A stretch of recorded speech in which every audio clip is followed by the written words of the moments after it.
Hi, I'm Tiffany Oshinsky. And I'm Khat Bell. And this is Serving Pancakes with League One Volleyball. The inaugural Love Finals are almost here, and in today's episode, Khat and I will be going over all the matches from the final week of the regular season to get you ready for the final showdown in Louisville next week. Then, after the analysis, I sat down with Love Madison's Claire Chaussee, where we talked about Madison's amazing turnaround, Claire's volleyball journey, and so much more. But Khat, we are 1 week away from the season ending. 1 week. Can you believe Oh my it? gosh, I can't.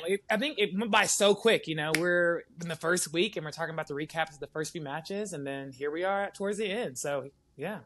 And you guys get to Louisville early, right? Yeah, we travel out on Tuesday. So we came back from Salt Lake today, and it's a quick turnaround. Practice tomorrow and back on the plane on Tuesday. Let's go. One final showdown, one last draw. Oh, here we go. It's the big one. And the first one ever, so it's like extra historic, which is super fun. It's going to be really fun, yeah. All right, well, let's do these Week 13 recaps, and then we'll get into what we are going to expect in the finals next weekend. So let's start with Thursday night's match between top-seeded Love Atlanta versus Love Omaha. Atlanta swept the girls of Nebraska in Nebraska 25-23, 25-23, 25-19. So what stood out to you most about how they handled this one on the road, especially knowing that they already locked up that top seed? Hey, you know, Atlanta's like a good product you want to keep buying. You know, they keep pushing out the same thing every weekend, and it's a great product you want to keep using. They're consistent with what they do as attackers, as a defense, as an offense, obviously running the offense from the great setter. So they're just being Atlanta. It doesn't matter if they're home or away. They're going to be Atlanta. Opposite Danielle Catino delivered another player of the match performance with 12 kills in all three of Atlanta's aces. And she became just the fifth player this season to hit 200 points, another milestone in this inaugural season. What did you love about her game Thursday night, and how big of a weapon is she heading into the finals? I'm obsessed with Danielle. She is such a great opposite. As an opposite as well, I love enjoying watching her play, just how she reads the game really well. Attacking from both pins is also something I like to do as well. So she is just so great at that. And, you know, we didn't get to see a lot of her in the beginning because Tess was, playing. And then once Tess got her, Danielle was able to step to the plate and play her performance. And she's been doing well for Atlanta so far.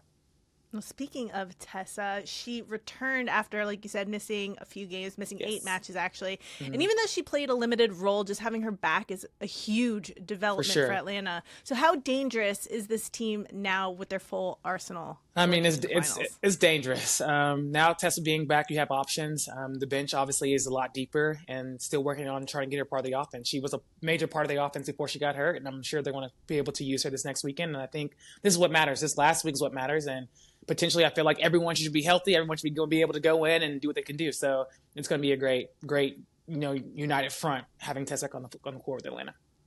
And another player that we need to shout out, Tia Jimerson, Tia Jimerson. Yeah. She quietly made history by becoming the first player in Love to record 50 blocks this season. Congrats to Tia. Shout out, right? How would you describe the impact Tia has defensively at the net? Tia has a major impact. Being able to be a big middle blocker and be as dynamic as she is creates so much opportunity as an offense. Even a middle blocker that's able to slow balls down, it's a great opportunity to score. So having Tia up there, using her long arms and getting up there and stuffing balls or just slowing balls down gives you a great opportunity. So she did a great job. Well deserved. She's so fun to watch. She is. So fun. All right, well, Friday night, we saw Love Madison win their 7th match in a row over Love Salt Lake in 4 sets, 26-24, 25-22, 21-25, 25-21. Even on a night when, they weren't at their best, What stood out to you about their ability to grind it out, and especially, like, on the road, a tough road win like this right before the finals? The best teams know how to close out. And I think, obviously, having Annie Drews on the team is always going to be an amazing opportunity to close out a win.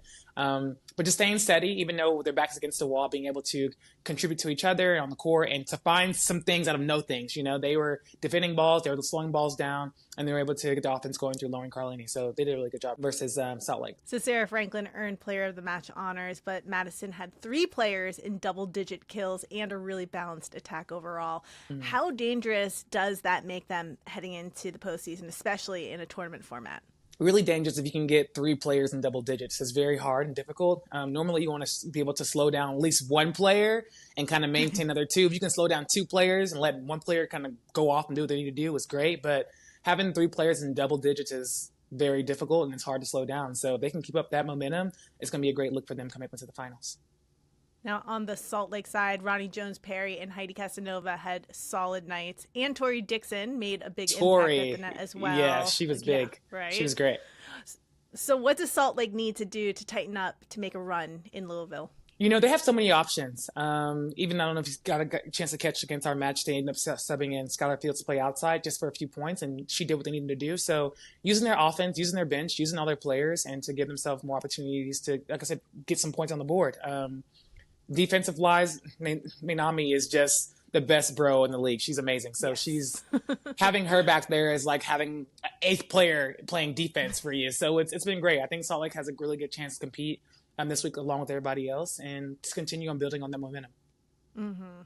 All right, well, it was the first match of Saturday's doubleheader that finally we learned the seeding fates of Love Houston and Love Madison, and it came down to the final week of the regular season to learn that Houston is the number 2 seed going into the Love Finals. They get the bye after sweeping Madison 25-20, 25-19, 25-21. So let's start with Houston here. They were locked in from the first serve and really never let up. Micah Hancock was everywhere, and they controlled the match with both tempo and physicality. So what stood out to you the most with Houston's performance, and how did Micah set the tone for them?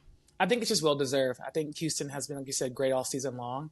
I mean, it only makes sense for them to be in that number 2 spot. Having a setter like Micah Hancock be able to run her offense as well as defend the ball the way she was doing versus Annie Drews in this last match was great. It was almost like a learning curve for them. They're able to kind of put together their puzzle of pieces together on the court to perform well and continue on that, like, height of, like, just playing well at a high level. You have Jess Merzick, who's an amazing rookie player this year for them. And just, being Houston, they've been great all season long, so it wouldn't be anything different. We had a little watch party on Saturday night with some of our friends, and their daughter and my daughter are very close in age. They're both very young, like 6 and under. But her daughter was cheering for Houston, and my daughter was cheering for Madison. So it was like super cute to watch them go after, like kind of after each other, like go Houston, go Madison. So cute. I'm like, I just love that they're loving the game. What was the reaction after Madison lost? What was the reaction? My daughter will go. She does this thing where she does like a foot stamp all the time. And she like puts her hand. So she's like, "Boom, Madison, they lost." I was like, "It's okay, baby girl. So There's cute. time." Like the finals are coming up. They can still win it all. Yeah, just wait. That's hilarious. I love that. Well, going back to Houston, their block was dominant. They had a 13-2 advantage. And it felt like Madison, never really got into rhythm. So what does that kind of pressure at the net do to a team's offensive flow? And how hard is it to overcome as a hitter? I mean, it can be hard, especially if you get blocked multiple times or, you're hitting a few balls long, trying to find that court. So be able to dig yourself out of that mentally plays a big part of the game. I think just being able to sustain what you do know from the past and building off that and your performances before these matches will definitely be helping you towards now and towards the end. Again, just relying heavy on your pin hitters, relying heavy on defensive schemes to slow balls down would definitely help you if you just can stick with the system and go with it. Mm-hmm. Madison's 7-match win streak came to an end, and they lost the first round bye with this loss. So they're now the 3 seed heading into the finals. After a match like this, how do you regroup quickly and get back to the confident team that we've seen all season? My favorite thing to say is the goldfish memory thing, just to let things go. The past is the past, move forward and put your best foot forward. Like right now, we've been talking about it all week long, like what we've done now and before this doesn't matter. It's all about what we're doing, that's coming up in the next few days. So, I mean, they can just kind of let it go and push forward. They'll be fine. I always call it like the Ted Lasso mentality because that's where I first ever heard that. Be a goldfish. Be a goldfish. Yeah.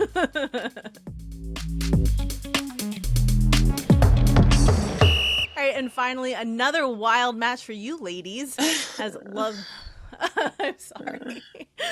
But Salt Lake did squeak out a win against Love Austin in 5 tough sets, 18-25, 25-16, 23-25, 25-17, 15-13. Salt Lake came back from down 12-8 in the fifth set to close out the regular season with a huge momentum win. What impressed you most about how they stayed composed and executed when it mattered? My friends, majority of my friends also on the Salt Lake team, and it was the energy, I would say. We were all kind of talking trash to each other and before the game started in the serve and pass early that morning. And then it kind of bled into the match. And there was a few words being exchanged amongst friends, obviously, but to keep the game more entertaining. And I think there was a post they actually posted of Haley Washington, but they took it down because it was just a little bit too much. But Haley being Haley, there was a ball that was called in and it was actually out. And she's looking at, most of the starting six are, younger players. And she looked at them and she was like, that ball was so out. Ha ha ha. And gave him the middle finger and it was on camera. It was hilarious. But I think once the trash talking started at the net, our team is not, their response to that maybe is not as normal as most people would respond to it. And I think from that energy shift kind of just brought us down. But they rode off that high. Poulter is amazing. She delivered a great offense. They also got a chance to bring the Japanese setter to come in, and she did great for the offense as well. And then, they were just able to just kind of withstand what they were doing. I think majority of the players that came in at first were kind of their second string players. So to have the opportunity to come out and showcase themselves and to play some volleyball was great, and that energy was just great on their side. If you were at the net when Haley did that, what would you have done? I probably did it right back. What? I would have entertained it for sure. So I was just on the bench, just yelling. At one point, I was yelling at Poulter from the bench, and Poulter was like, "What?" At one point, even our benches were kind of having a dance battle kind of thing. It was fun. We enjoyed it. It was a good game. It was a long night, but a great game. Yeah, great game.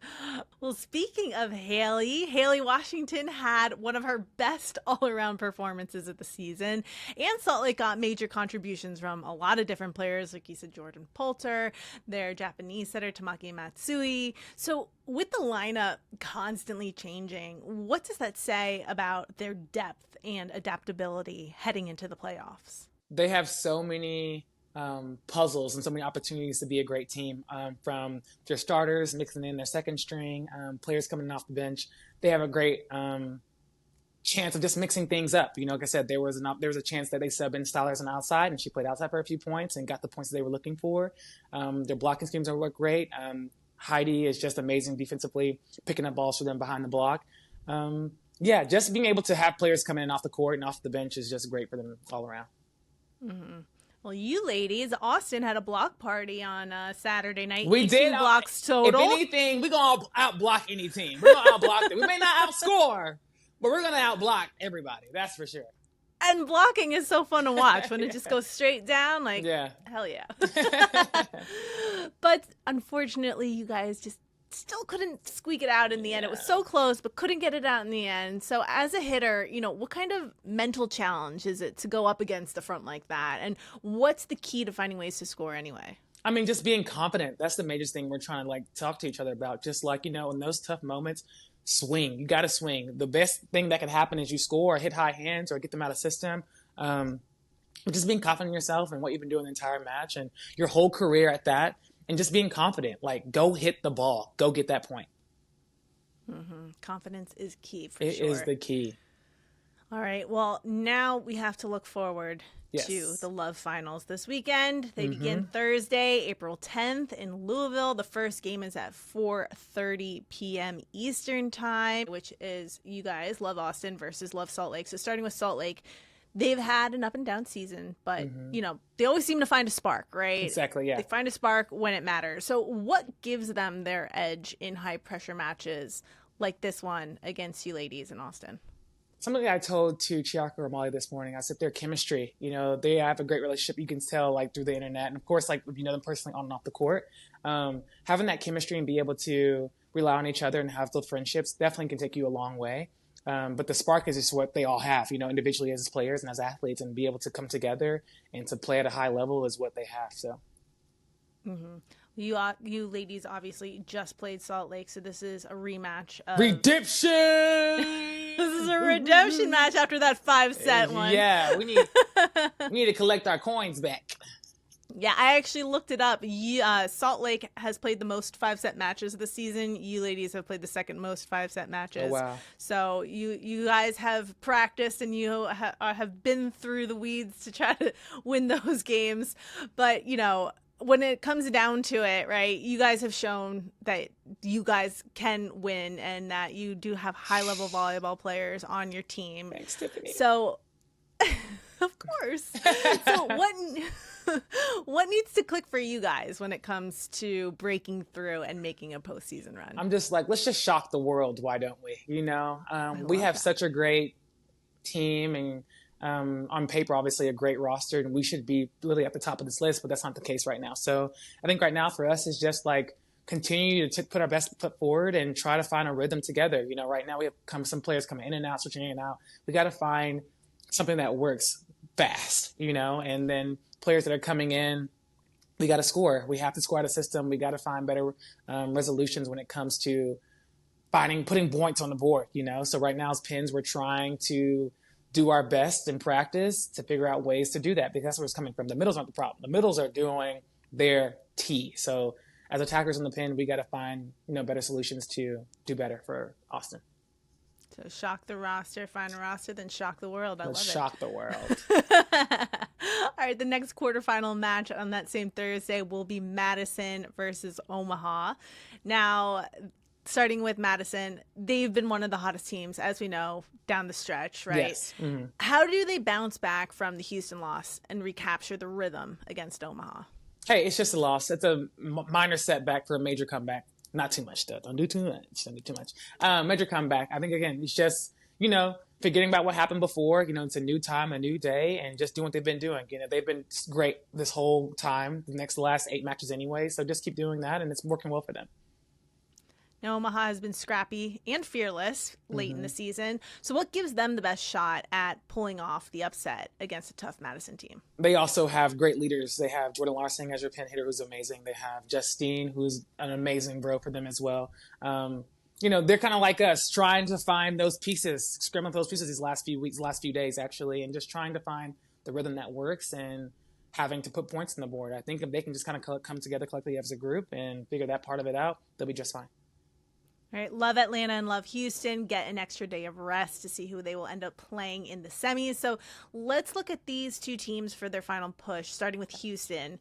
They had to fight for that semifinal bye and looked locked in down the stretch. So what makes them such a dangerous team heading into the finals, and what will be key to keeping that edge? I think both teams, they have a rhythm. They have their key players are locked in. They have that niche as far as like chemistry, and they know what they're doing offensively, and defensively they're insane. It's almost like playing against 3 liberos. Madison Kingdom Rochelle is back there scooping everything, and they just have a great flow about them. So continuing doing that will definitely kind of put them at the top of the list for sure.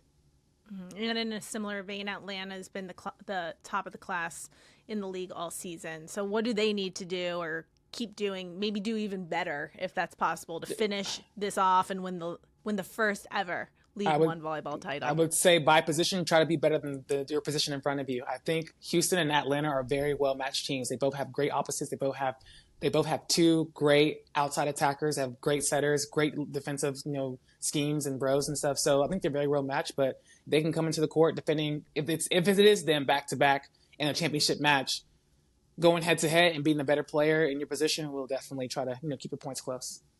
And lastly, Khat, I know that you're playing in this tournament. I know that you probably, or most definitely, want Austin to win. But I got to still ask, who do you think is going to hoist that trophy in the end? We're going to shock the world. I'm going to go Austin. But let's just say we miss our flight. And we can't make it to the party. I'm probably going to go Houston. Mm-hmm. Interesting. I was thinking about who's going to win on my end, like who I would bet on, which I'm not a bettor, but like if I had to guess, I kind of think Houston too. I think Madison's a game I feel it could be a Madison-Houston rematch, but I think Houston will squeak it out in the end too. Yeah, I agree. I definitely agree. If you guys miss your plane, of course. Yeah, if we miss our plane, or we all get food poisoning or something. Something like that, of course. Yeah. It'd have to be something like that. Yeah, right. All All right, Khat. Well, I'm so excited to see what happens this weekend. Best of luck to you and your team, and obviously to all the other ladies in the league. Yes. I hope you do shock the world. It'll be a lot of fun to watch. Thank you so much. Well, now stick around after the break for my interview with Love Madison's Claire Chaussee.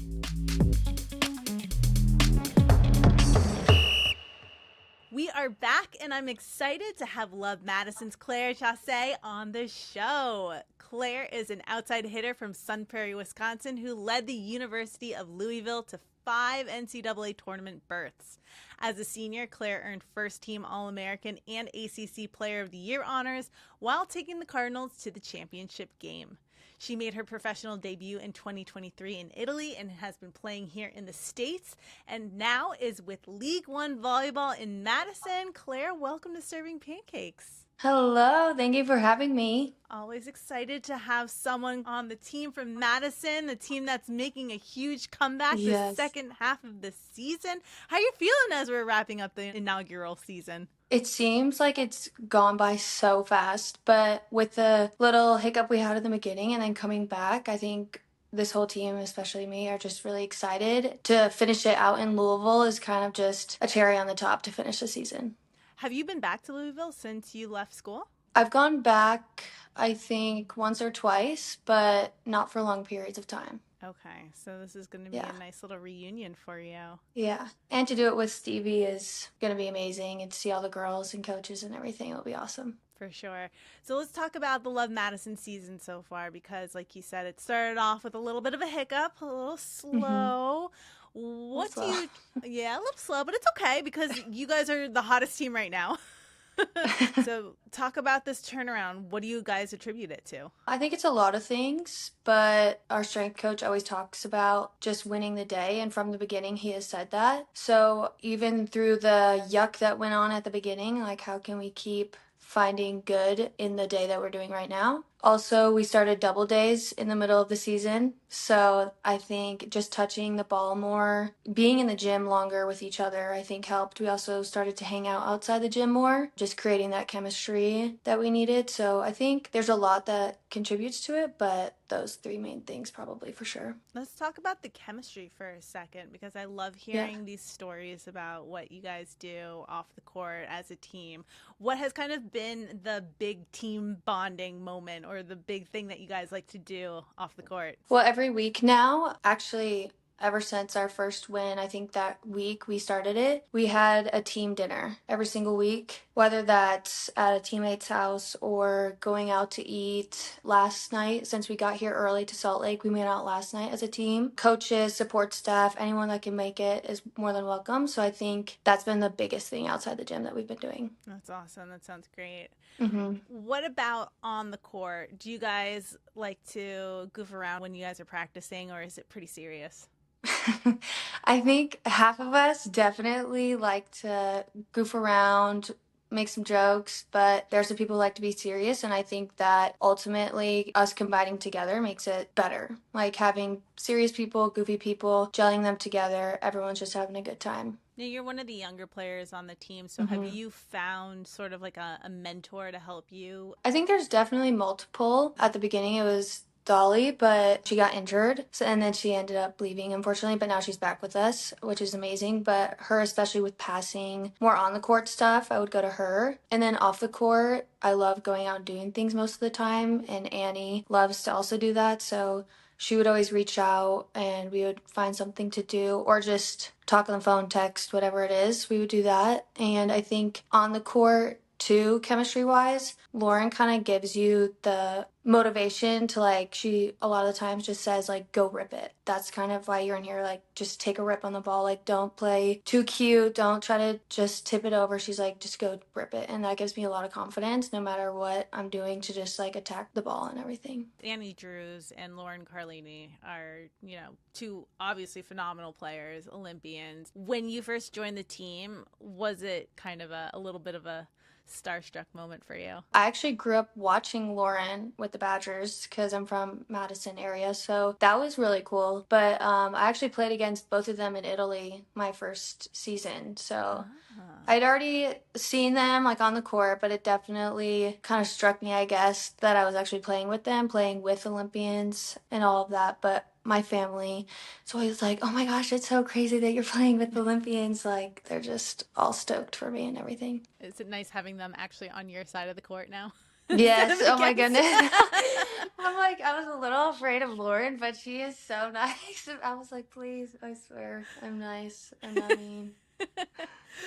Speaking of other players that you used to play against, you played against Sarah Franklin in college. So what's it like having her now as your teammate? It's awesome. She's so dedicated to volleyball, and to see someone that young just always getting extra reps, getting in the gym, doing the recovery. I think her age, but like definitely her, is the next like generation wave of this type of volleyball. So I'm excited to see where she goes. Yeah, all of you guys, I'm excited to see where you go because all of you are doing this amazing thing. I've asked a bunch of girls this question before because sometimes I feel like, you know, you can be so in the moment and so into what you're doing, but there's this whole younger generation that is watching you and looking up to you. Now, I know that you've experienced this in college because Louisville has a big fan base. You know, you played college in the prime era of social media and, you know, the rise of women's volleyball on television and everything. So you've experienced it, but is there a different level to the fandom or to like having these club girls come to your games and like look up to you? Do you feel this and notice this?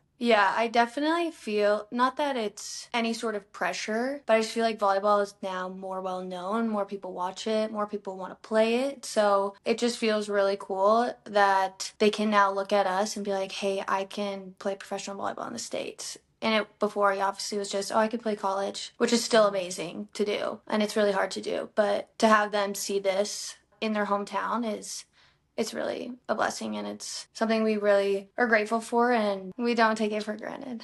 I mean, you get to play in your hometown, basically. What's that like?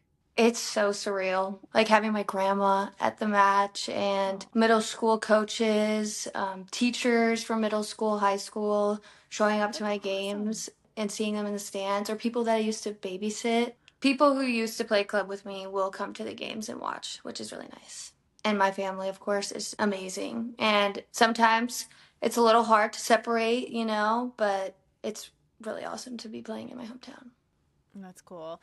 And talking about the fans, have you had any fun interactions with any of the fans? Because I've talked to some of the girls with, you know, the friendship bracelets they've received or the signs they've seen in the stands. Yeah. Like, can you pinpoint one that really stood out to you or a few that stood out to you? Well, the friendship bracelets, I don't know whose idea that was, but I think that's such a cool idea. People just putting like Air Claire, whatever it is, on the bracelet and giving it to me. I think that's just so special. But one fan that stuck out to me was actually two little girls, and it was with Sarah Franklin. But I was there and I was like, are you signing her forehead? And these little girls wanted her to sign her forehead. I was like, oh my goodness, what has this come to? But I thought that was really funny, and that stuck out to me the most. That's adorable. Air Claire, was that your college nickname, high school nickname? Where'd that come from? It came from my last season here in the States. So I kind of like it. It stuck with me a little bit, but I've never been called that before, so it's kind of new. I like it, though. It's a clever nickname. That's a good one to have. Yeah.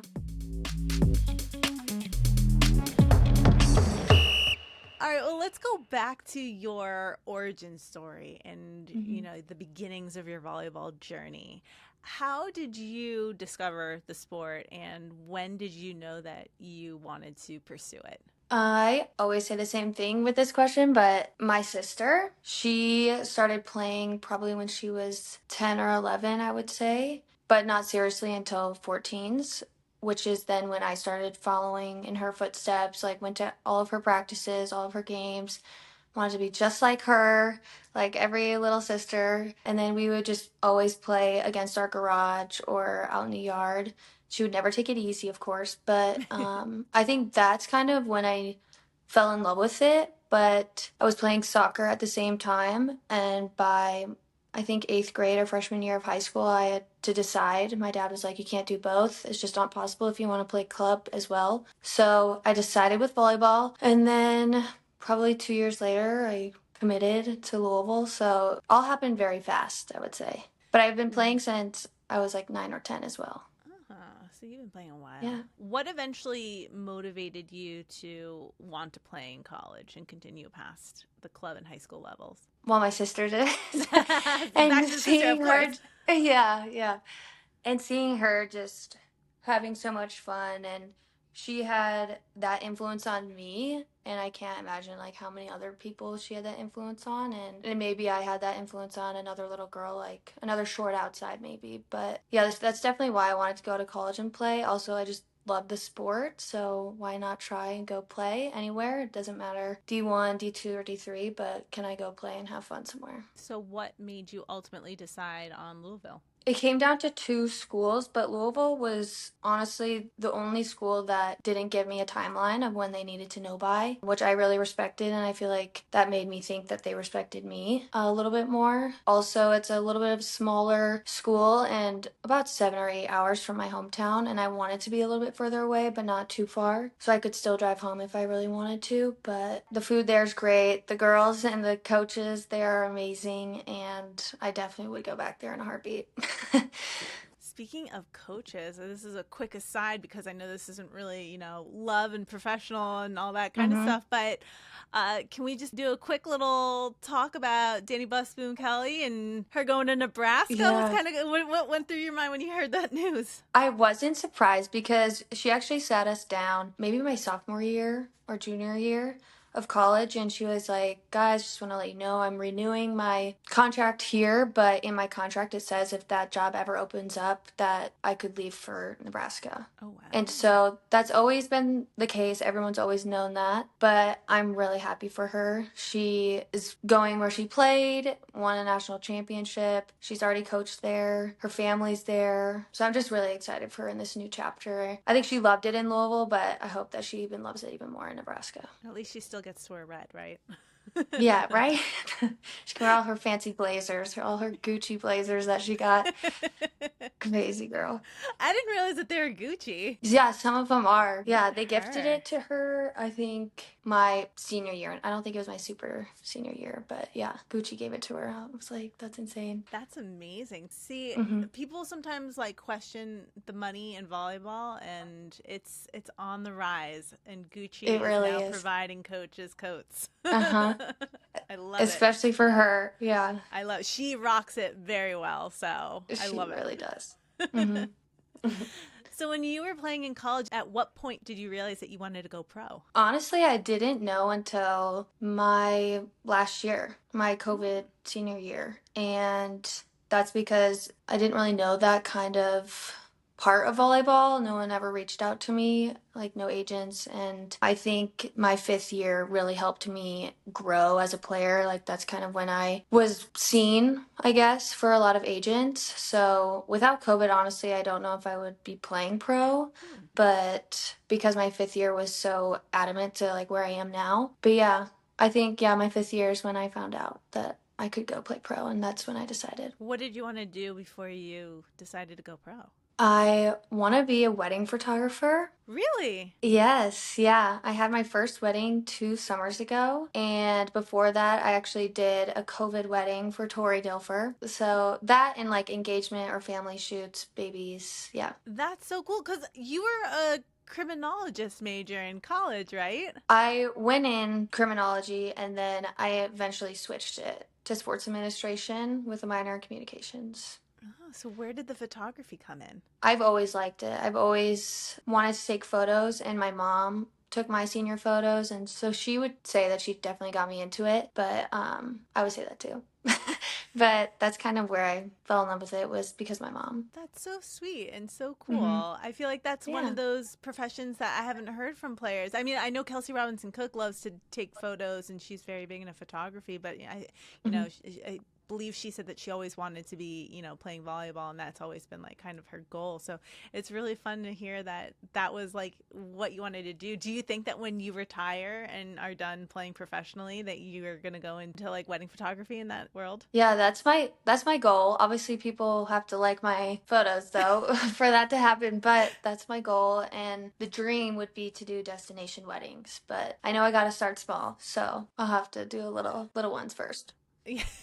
Would you do a destination wedding if it was I'm trying to think of something kind of crazy, like Iceland during. I would, Yeah, when it's like cold and not like the Caribbean type of destination wedding. Yeah, I would do anything. I think it's so cool that you can be a part of so many people's favorite day or the best day of their lives, people say. So I think being a part of that and being able to just see everyone just smile and happy and like just be in that environment is so, I think, so unique. And just to be able to capture those moments for everyone and for them to have those photos forever is really cool to me. This is a perfect segue to talk about your off the court stuff. In your free time, are you taking photos and going out and exploring and capturing moments, or are you doing other things? In season, it's a little bit harder, especially because a lot of the times people want photos on the weekends, and we're always playing on the weekends. So I haven't done it a ton, but I actually just took photos of a family and their newborn, I think like 2 weekends ago. And before that, it was probably right before season started, I would say. Very cool. Have you taken photos of your team at all? Or are you planning to like give them a little photo shoot, especially with the clothing and, you know, Yeah, that's true. with all of the style and the walk up? I feel like you have prime opportunity to start, you know, I know you want to do more wedding and like family style, but getting that fashion look too, it might be a little fun. I should. I actually didn't even think about that, but maybe in the off season I'll have like a few of them come back to Madison and just be like, "Hey, can you bring all your favorite outfits and we can just go around Madison and take photos?" And you have photos to post, and then it's how I get seen more, so it's nice. Yeah, and then you can like also do like a visit Madison photo shoot type of thing where you take photos in all the cool places in Madison. Wow. All the Bucky Badgers going around, laying around everywhere. Perfect. Do you take your teammates to like hidden gems around Madison and around the area that, you know, they might not know about, but you do because you're from the area? No, sadly not really. But I don't mean that in a bad way, but there's this one place called Chicken Licks, and it's a dive bar, but they have the best chicken wings. And so I told everybody that they have to go, and everyone that's gone on our team is obsessed. So I think if I just take them to places like that, they'll love it. But I honestly don't know a ton of places in Madison, but places like Chicken Licks, I'm pretty good at, I would say. So, yeah. That's amazing. Now, I want to go back. I know you said that you changed your major from criminology to, you know, sports administration and everything, but are you a true crime junkie? Yeah, I love every TV show, Criminal Minds, NCIS, Law and Order. I just watched How to Get Away with Murder and finished it so fast. It was amazing. White Collar, any of those types of shows, I love. Love, love, love. Do you watch the documentaries too, or mainly the scripted shows? I do watch the documentaries on Netflix. Only on Netflix, though, I think. I've only watched a few of those, but I do like a lot of those. Those are really good too. So I want to end the interview going back to volleyball and your current love career, the beginning of your love career and everything going on with League One Volleyball. So for you, when it comes to playing and where you are now, what advice would you give your younger self as a volleyball player, knowing all the hurdles and all of the goals and everything that you've achieved to get to where you are today? Wow, I don't know. I feel like I would say kind of what our strength coach says is just win the day, because a lot of things you can just start thinking, and a lot of your thoughts aren't even real and like what's actually happening. So I think just have fun, keep having fun, because that's how you're going to get here, and always get extra reps and keep being a good teammate. I think that's another big thing is like no coach wants to coach someone who's all about themselves. So just pushing yourself out there and just keep being a good teammate and just having fun. I think that's something I still say to myself today is like keep having fun. Because otherwise there's no point. So just keep having fun while you're doing it. Love that. No, I know that you want to keep having fun while you're playing, but you also have to remember that the Love Finals are approaching rapidly, and you got to be competitive for that. You can have fun, but you know there's money and trophies on the line. So what's kind of your mindset going into the finals, both for yourself and Love Madison as a team? I think for myself, well, I'll do my team first. For our team going into Louisville, I think that we have a good thing going, and just remembering that just doing whatever we individually can for the team to make sure that we're ready for what's on the court. And then once you're out there, it's just doing it for the girl next to you. And I think that's what Lauren says a lot, is like, do it for the person next to you. And I think that's what our main focus is, other than who we're obviously going to be playing and scouting. But I think that for our team. And then for me, I think staying focused, back in Louisville, people can reach out and want to hang out, but I'm there to hoist up a trophy at the end. So just making sure I'm still locked in, and which I will be, and I'm just having fun, but also putting a little chip on my shoulder and all of that. So I think that. You've had an amazing season so far. Things have been going so great for you. And now as Madison's team has turned it around to this extent, I mean, things are going great for the team. Everything's going so well. So I'm really excited to see what you guys do at the end of the season in the finals in Louisville. But thank you so much, Claire, for taking the time to chat with me, and best of luck the rest of the season. Thank you. Thank you for having me. Thanks for watching Serving Pancakes. Don't forget to subscribe and hit the like button. You can also listen to the podcast version on the iHeartRadio app or wherever you get your podcasts.